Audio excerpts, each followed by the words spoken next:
as an employer, I once replaced an employee's phone after they lost it. And not because it's company policy, because I would never have a policy like that. And not because they asked, because if they asked, they probably would get a no. But because these individuals have become so valuable to my business. So I have these two employees that work in one of my businesses, and every time they'll get 5-star reviews from customers. And I noticed, I'm like, okay, what's going on? Let me go dig and find out what's actually going on. And so after some of these customers will leave their review, I'll further ask, what was the reason behind giving this specific employee a 5-star review? And after a series of conversations with customers, I found out a pattern that existed amongst these two people. These were people that were very humble. These were people that would go above and beyond for the customers. These were people that would actually help the customers. For example, how the customers say, sometimes when I come into your business, this staff will actually even pick up my bag and take it to my space. They were so helpful. And I know that's probably not in their job description. And in my head, I'm like, of course, it's not in their job description,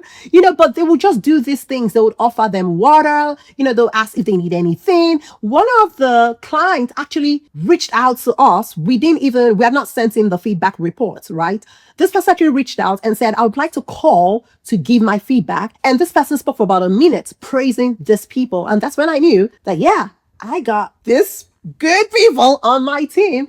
And so when he misplaced his phone, and I didn't even notice for a while, but after a while I noticed, I'm like, I can't get through to you. And it's like, oh, my phone is bad. I'm like, okay, let's try to fix it.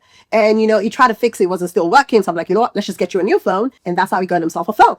So he got himself a phone because he had proven so much value to the business that it didn't cost me anything to give him a phone and make him happy.